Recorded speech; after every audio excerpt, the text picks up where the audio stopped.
Turns out Jennifer Lawrence's life is just how she predicted it would be. The Oscar winner sat down with Good Morning America's George Stephanopoulos on Monday and looked back at a decade-old interview with Barbara Walters, where she predicted her future. I was looking back, and you did an interview with Barbara Walters 10 years ago. Where do you see yourself in 10 years? Not in LA, in a house, on a big property, and maybe starting a family.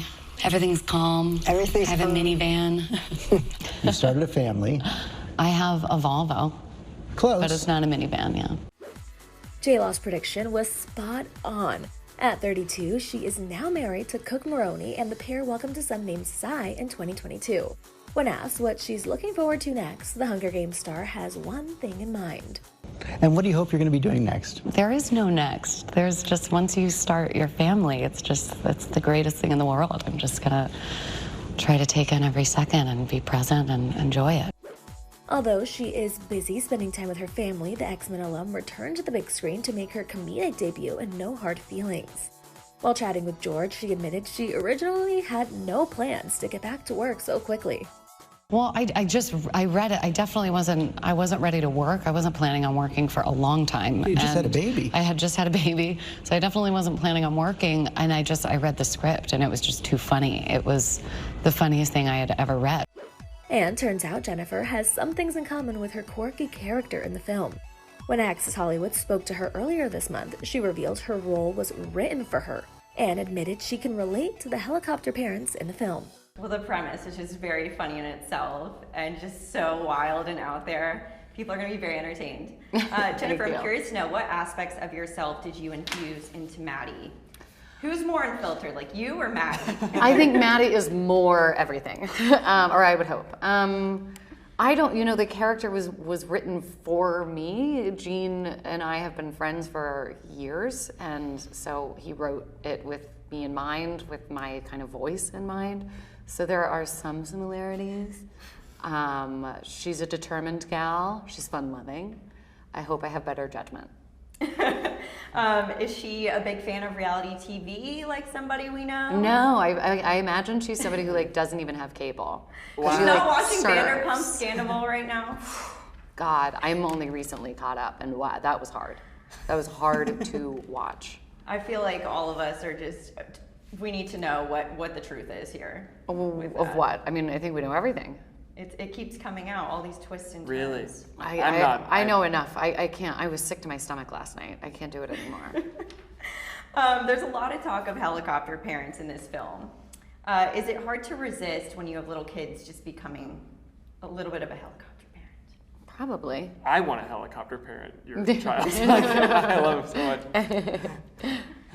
Do you feel like you could relate to what these parents were going through with just wanting to protect and do everything they can for their kid? Yeah, of course. You just want nothing bad to ever happen, and you want to do anything that you can, but you can't. But I also have 18 more years, so. A lot of time until 19. There's also so much physical comedy. So you're running into a door, you're flying into the ocean, rollerblading, which was one of my favorite scenes. Did you both do your own stunts? Were there any injuries?